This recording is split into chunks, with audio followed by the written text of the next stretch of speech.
Ang Eastern Police District ay naging alerto at tiniyak ang kahandaan para sa napipintong kilos protesta at banta ng kaliwat kanang demonstrasyon na magaganap sa iba't ibang lugar ng NCR hinggil sa mga maiinit na isyu sa ating bansa.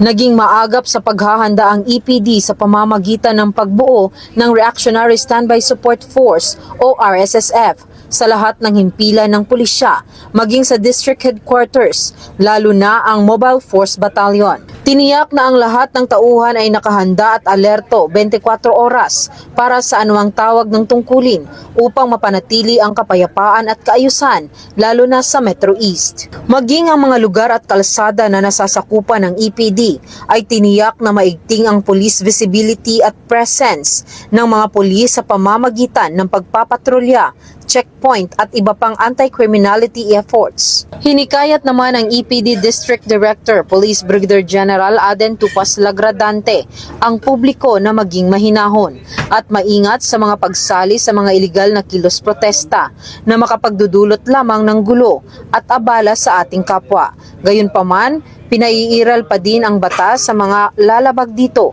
ngunit mariin pa din igagalang ang karapatang pantao ng bawat mamamayan. Hangad ng EPD ang maging ligtas ang lahat at nais na mailayo at maprotektahan ang ating mga kababayan sa anumang banta ng krimen at kaguluhan.